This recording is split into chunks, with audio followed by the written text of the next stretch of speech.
So how's it going today, guys? We got the head coach of the Alabama State football team, Coach head, Eddie Robinson Jr. I'm going pretty good. How are you doing today? I'm good. So today I just wanted to kind of get a perspective of how your career went and what led you to, becoming a coach at Alabama State. So what would you say what led you to come to Alabama State University? Yeah, well, I came here as a walk-on offensive lineman out of New Orleans, and so after that, I just fell in love with the university. I have a lot of great friends here, and was fortunate enough to go on to play in the NFL. And so, as life, different experiences all kind of put together, and had an opportunity to come back here and be the 30th head coach.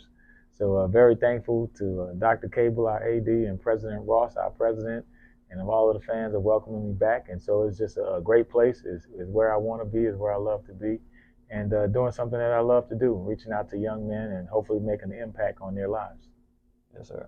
So I've done my research and I know that you've had an exceptional, I would say over exceptional career here at Alabama State University, winning a national championship, winning a SWAC championship. Could you expound upon your glory days playing college football here? Yeah, we just had a really good team, and so I was part of a committed group of guys with some great coaches, led by Coach Houston Markham. So it was one of the best times of my life, the 4 years here, and we had some tough losses, but we had a lot more wins, and was fortunate enough to win the SWAC championship that last year and the HBCU national championship. But it was a great experience. The friends that I made at that time are people that I still hold close to me today, whether it's football players or other students. Um, Faculty members, just people around town, Peter Rabbit. So it's just been just been a great experience being a part of Alabama State University and the football program. Yes, sir. And I also know that you were an All American. Would you explain or like for the people who don't know what an All American is, did you tell them what an All American is and as a person, how would you accept being an All American? Like was that a big accomplishment or was that just something that came with playing a part of the game? It's just something that happened. My goal was to be all conference. I wanted to be all SWAC. I wanted to get a chance to play in the NFL, and along with that, just playing well and playing with a great group of guys, and us reaching our team goals. And that's the same thing I tell my guys. When you put the team goals first, when we reach our team goals, it's so much easier for everybody to reach their individual goals. And so for us to reach our team goals, back then we had a lot of guys who went on to be all conference, all Americans, a lot of guys that were able to play in the NFL, a lot of coaches who went on to become head coaches. So many people reached their personal goals because the team reached its goal. And I think that's what we're working on today. We talk about it every day. If the team reaches its goal as a team, as a group, then everybody else will get that personal success. So for me, I was just going out there trying to win every football game. I had a lot of commitment to my teammates, didn't want to let anybody down, wanted to be the very best player I could be. And I think when you play hard and play committed, and then good things happen. Yes, sir. I also know that you got drafted by the Houston Oilers, and I also know that you played with one of the most famous running backs currently in Eddie George, and I know you had a lot of other good teammates. Would you elaborate on what it was like playing with a guy like Eddie George and elaborate on what it was like to play in the NFL versus playing in college? I mean, it's like anything else. It's definitely a great way to make a living. That's what I tell people. It still was a job, but it was probably just a great thing. It's something that I dreamed about since I was 8 years old, playing in the NFL. So to get a chance to play with guys like him and also guys like Steve McNair, it was just a great experience. Something that I'll never forget. Something that I always cherish. I appreciate the opportunity. Most guys don't get to play 1 year. I was able to play 11 years, so it's something that I never have any regrets for. And something that I committed a whole lot to. So I just think the commitment level that I put into it, paid off. And then to play with some great guys who played at that same level was really, really good. I have a lot of good friends. A lot of them are into coaching. A lot of them are still coaches now. And so it's something that I talk with those guys about. But it was a great time in my life being able to play in the NFL and to win and do so well like we did. Yes, sir. And I heard you mention the late great Steve McNair. He was a guy that played at Alcorn State University, and Coach Robinson played at Alabama State University. Were there ever some bittersweet moments where y'all got into it about the battle of the ASU? Yeah, not really. I mean, Steve was a great guy. He's a guy that I think is still missed a whole lot. Just by the swag, by the Alcorn family, by everybody. But he was just a great guy. I mean, when I played against him, he was a freshman. I was a senior, so we beat him my 1 year in college. And but he had a great college career. But then in the NFL, played against him and played with him, and so was just a tough guy, a guy that you wanted to have on your team. He was a leader on and off the field. Did a lot in his community. Someone that you always miss, and I think his legacy still goes on. And just the history of the transformation from guys like Doug Williams and Shaq Harris to the Randall Cunninghams, the Warren Moons, and then a guy like Steve McNair, and then you come to guys today, Lamar Jackson, and those type of guys. Just the transformation and the opportunities for black guys to play quarterback. Because back in those days, it was really can a black guy be a quarterback and can he be good at it? So now we know that that's totally not a question. But I think he was one of those people who proved that a guy can come out of a HBCU and play well and play at a high level and open the doors for a lot of other people. Yes, sir. And what was your major and degree at Alabama State? Yep, I was a chemistry major. Yes, sir. And I also know that you used to do a little bit of broadcasting. Can you talk about what led to you becoming or doing broadcasting? And can you talk about your experiences doing broadcasting? I think that came down to Coach Markham once again. He would take me to different boys clubs and different areas around town, and he would introduce me and say, "Hey, I have one of my players here, and he's going to talk about the defense." And I'm sitting there just thinking I was coming there to get a meal, and next thing you know, I'm sitting there having a conversation, and I didn't realize it at the time, but it was planned. It was something that was preparing me to do something bigger in life, and so that's just how it kind of worked out. But I think just taking me to the media days, the SWAC media days, stuff like that. So when I got to the NFL, I was able to communicate well, and then after that, opportunity came up for me to start broadcasting. It wasn't something I was looking to do; it just kind of fell into it.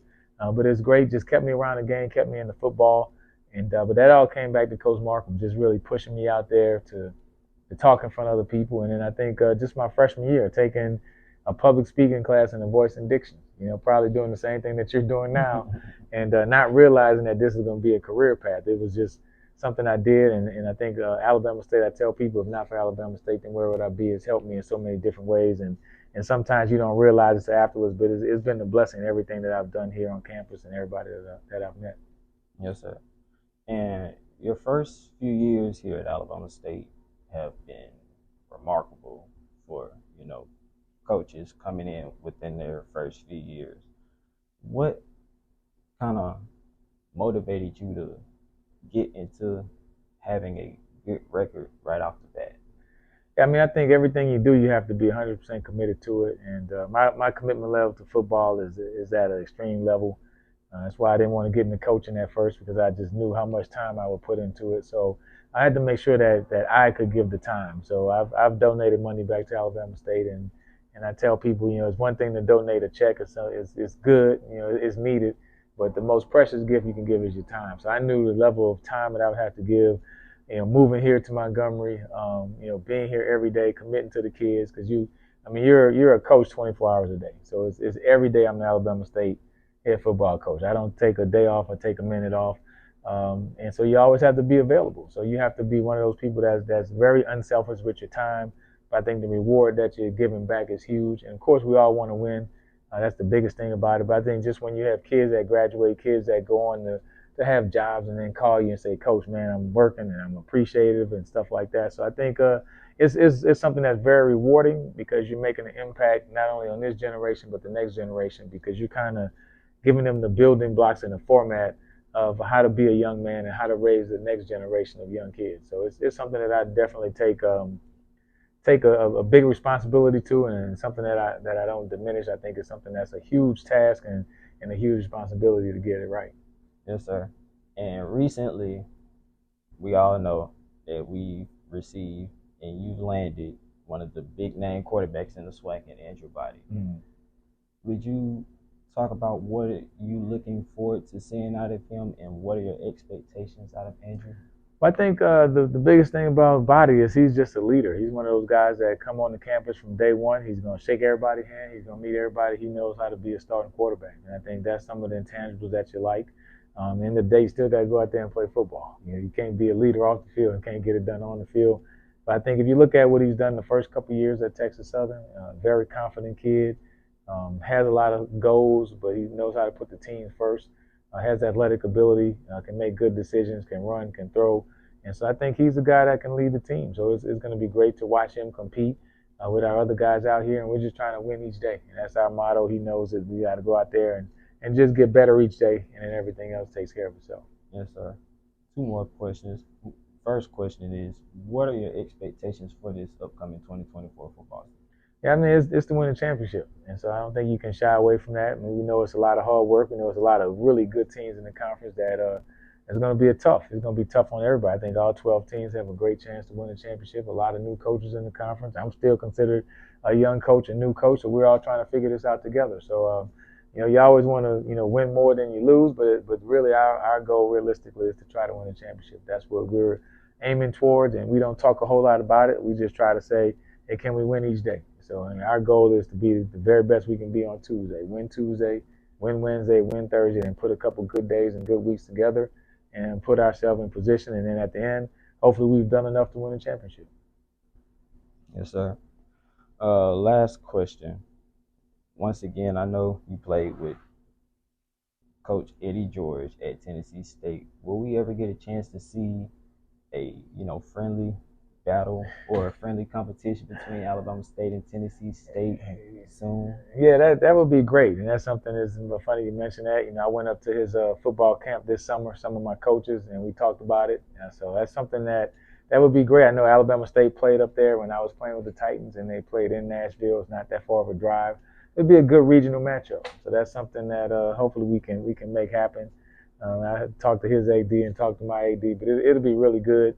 We have a couple guys that I played with the Oilers. Chris Dishman is the new head coach at Texas Southern, and Coach Bubba McDowell was the head coach at Prairie View, and we played them the last 2 years. So it's great when you have guys that you played against professionally, and I think it's great for the conference when you have guys that are bringing that level of expertise, and hopefully we can all get it right. Only one person can win the championship, but hopefully everybody can do really well and represent their respective universities well. Yes, sir. And before we go, you have any words of motivation for anybody or any upcoming athletes, non-athletes, but people who want to come to Alabama State University or any HBCUs in general? Yeah, my thing I always tell kids, and I'm recruiting, everybody tell you, I say stay SWAC and stay black. You know what I'm saying? I want you to go to a SWAC school first off. I want you to come to Alabama State, especially if you're a good football player. But if not, if you end up going to another SWAC school, then I can respect that. And if you don't go to a SWAC school, then go to a HBCU. And so that's what I preach. I have a son that's graduating from here. I have another son that's at Prairie View A&M, will graduate next year. And so I think it's really important for us to support our HBCUs. And then I think the next thing I tell kids all the time, including my kids on the team and my personal kids, is that once you have your dream, make sure that your work ethic matches your dream. Don't sit up here and say, hey, my dream is to be A, B, and C, all these wonderful things in life, but then you don't have a work ethic that's matching your dream. And so if your work ethic matches your dream, whether you reach your dream or not, I think you'll feel fulfilled in life, and that's all you want, is to know that you gave it your best, and then you can feel comfortable about the results. Yes, sir. Thank you, Coach Sparks. Absolutely. Thank you. Great job. All right. All right. Big